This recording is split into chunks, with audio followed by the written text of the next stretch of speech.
Well, Jared, thanks for joining me today. Absolutely, Jason. It's a pleasure to be here. And if you guys don't know who Jared is, Jared, will you please tell all of these wonderful people that are watching what all you do here at Marriage Helper? Yeah, absolutely. So I have been one of the coaches here since 2018. Currently, I am the membership fulfillment manager. I'm also sort of the liaison management officer for the research division at Marriage Helper. And in addition to that, I'm very close to finishing my certification as a workshop facilitator.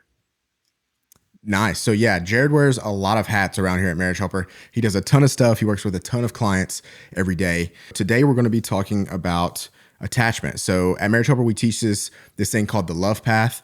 It's how you fall in love. And the 4 steps of the love path are attraction, acceptance, attachment, and aspiration. So today, like I said, we're going to be talking about the attachment part.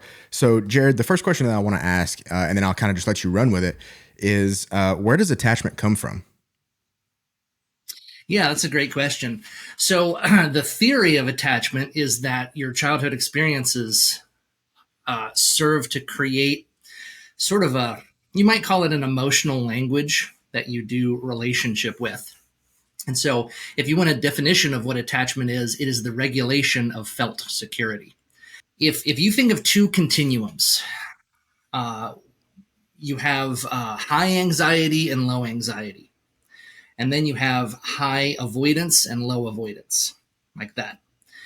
And so if you are a person who's experiencing a high level of anxiety in your marriage and you're experiencing a low level of avoidance, then you're all the way over here in what we call the preoccupied quadrant. All right.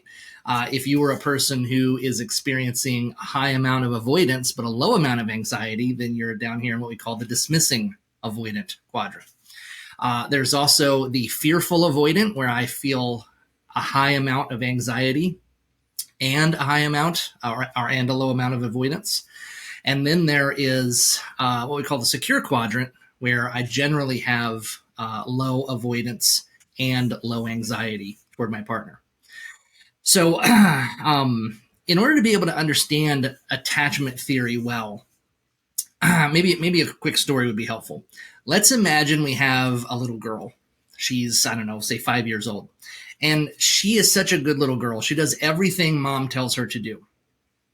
And mom has told her, when you come into the house, take off your shoes, put them in the hallway next to the table where dad keeps all the mail. And she's a good little girl. For 41 days in a row, she takes her shoes off when she comes in the house. On day number 42, her alcoholic father comes home. He's been drinking a lot more than usual today. He's stumbling around. He ends up stepping on her shoes and falling over, and he knocks the table over, and mail goes all over the floor, and a huge mess has been created. Well, he's enraged. He picks her shoes up, he stomps down to her room, and he flings them into her room indiscriminately. He says, "Keep your shoes out from in front of the door," and he screams at her. Well, now her little, her penguin nightlight that grandma got her when grandma was still alive, it's broken. And so this little girl has been severely punished for doing something that she was supposed to be doing. Later on, her mother comes along, and it sort of feels like mom is protecting her or trying to soothe her, but she's actually protecting dad. She comes along and she says, "Oh, sweetie, you know how your dad can be. We'll just put your shoes in the garage from now on, and that will fix it." And the mom doesn't really do anything to help her daughter.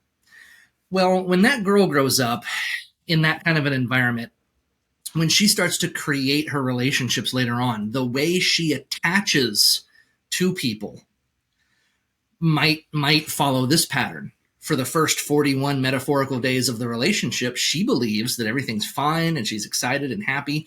And then on day number 42, she starts to worry, where are the shoes going to come flying at me from?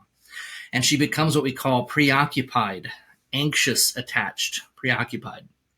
So she starts to fear that her love interest is going to hurt her in some way. And because she's being so careful to walk on eggshells to not push that person away, she ends up creating the very environment that pushes him away ultimately, because she's very clingy, or she just needs constant reassurance that he's not going to hurt her or something like that.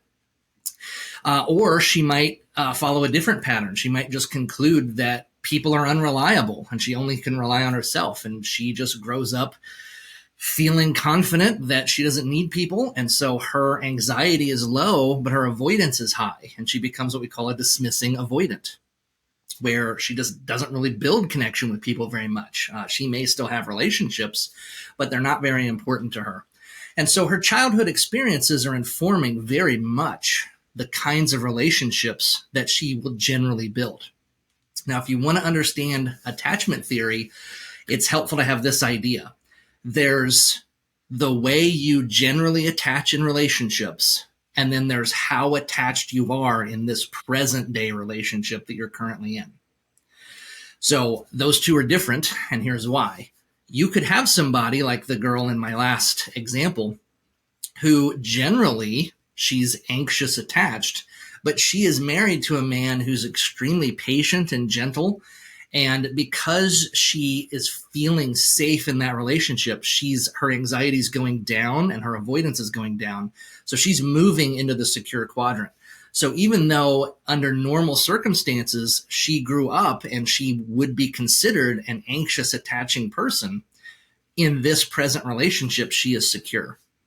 By the same token, you could have somebody who is generally a very secure person in all of their relationships, but then they discover that their spouse is having an affair, and then they become preoccupied with what their spouse is doing. And so attachment is, as we said, it's the third stage of the love path. How do you get more attachment? Well, you want to create an environment where you're feeling very safe. And so, as we said, you want to be attractive as possible, and that's where the pies come in. When you feel attracted to somebody, you want to be accepted by that person. You want to be known, seen by them. And when you feel that they see you and accept you, the next thing that happens is you grow more attached to that person. So attachment is not really so very mysterious. It affects us in a lot of different ways that we may not always realize.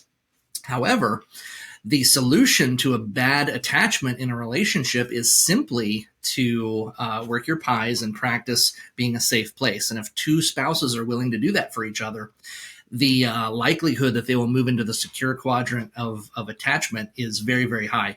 And secure is the one you want to be part of. The other ones are not, they don't doom you, but they definitely make relationship harder. So next question, it would be, how do you go from these other quadrants to being into the secure quadrant?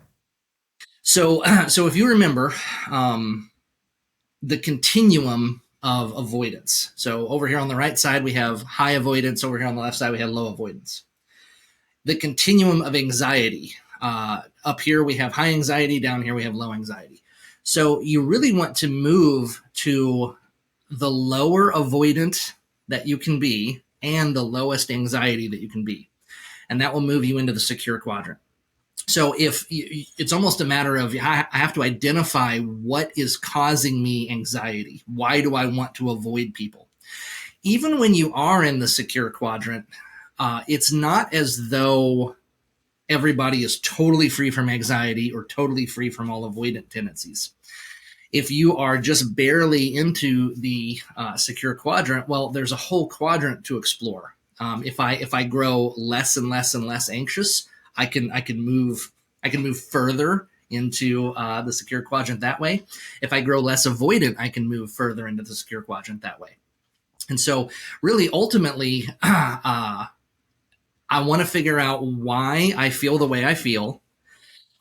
It may be that I need to get with a friend and talk it out, or I need to get with a parent and confront some stuff from the past, or possibly, if I really feel that I need some help, a good therapist or a counselor really excels at this kind of stuff. Find somebody that does emotionally focused therapy, or somebody that has a good background and has actual real experience with attachment disorders. And they can help you unpack your childhood issues so that those things are not affecting you as much as they did.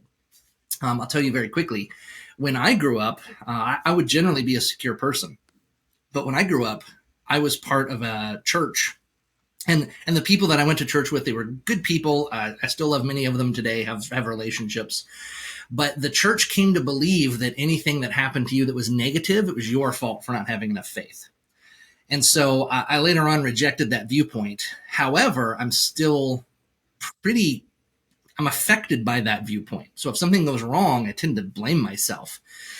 Even if reasonably I would have nothing to do with the outcome. Yet that's part of how I attach. I'm a little bit more anxious than I would be otherwise. And so it's my job to address that anxiety that I'm somehow wrong or at fault or something like that. And it's a lifelong struggle for me. It's not as though I am crippled or in some ways like I can't create relationships, because I can, but I can always improve myself. And so that's really how you get better. You look at the past, you figure out why, and then you figure out some mitigating strategy. And if you have to use a counselor, a therapist, or a coach, that is a great place where those kinds of resources shine. Yeah, and that's the thing is, this is always an everyday thing. You can always improve in some area every single day. And the reason that this is so important is because attachment leads to this greater sense of commitment. Once you can become, together in that secure quadrant or work towards that secure quadrant, it becomes really special in your marriage. So, Jared, thank you for all of that today. This whole conversation about attachment theory, this is something that we cover in our 3-day workshops very extensively. This is something, what we covered today is very like 30,000 foot view. So Jared, can you explain a little bit about our 3-day workshop? Yeah, absolutely. So the 3-day workshop, it's pretty much all a day Friday, all the day Saturday, and a fair portion of the day on Sunday. We cover a wide range of topics and in huge detail. We actually will give you an attachment assessment at the end of day 1 that we will then use in some exercises in day 2. We also give you a behavioral style assessment called the DISC. We talk about how you can become more accepting. We discuss how you can use forgiveness to overcome some of the pain from your own past, that kind of thing.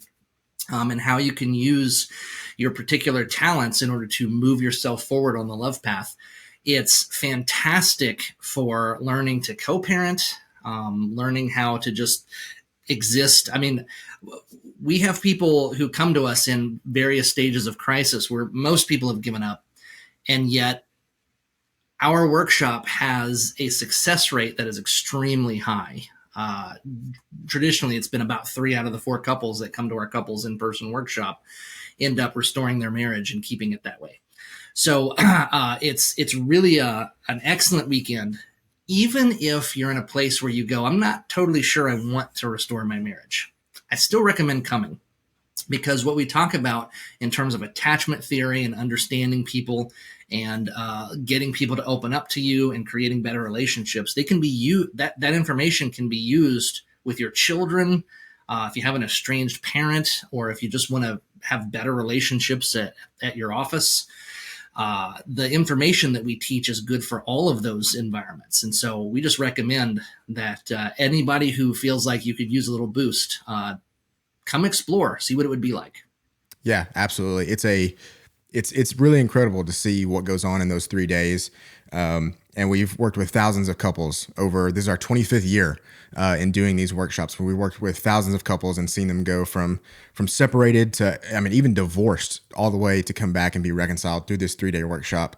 And the good thing about it is that we offer several different options. So we offer a solo spouse workshop, we offer a couples workshop, and we offer both online and in person. So if you want to learn more about our 3-day intensive workshop, you can go to marriagehelper.com/book now and speak with one of our workshop advisors. Now, they're not coaches, they're not therapists, but they will be able to walk you through what we have that we offer that can fit your specific situation. So again, go to marriagehelper.com/book now to learn more. And Jared, thanks for joining me today.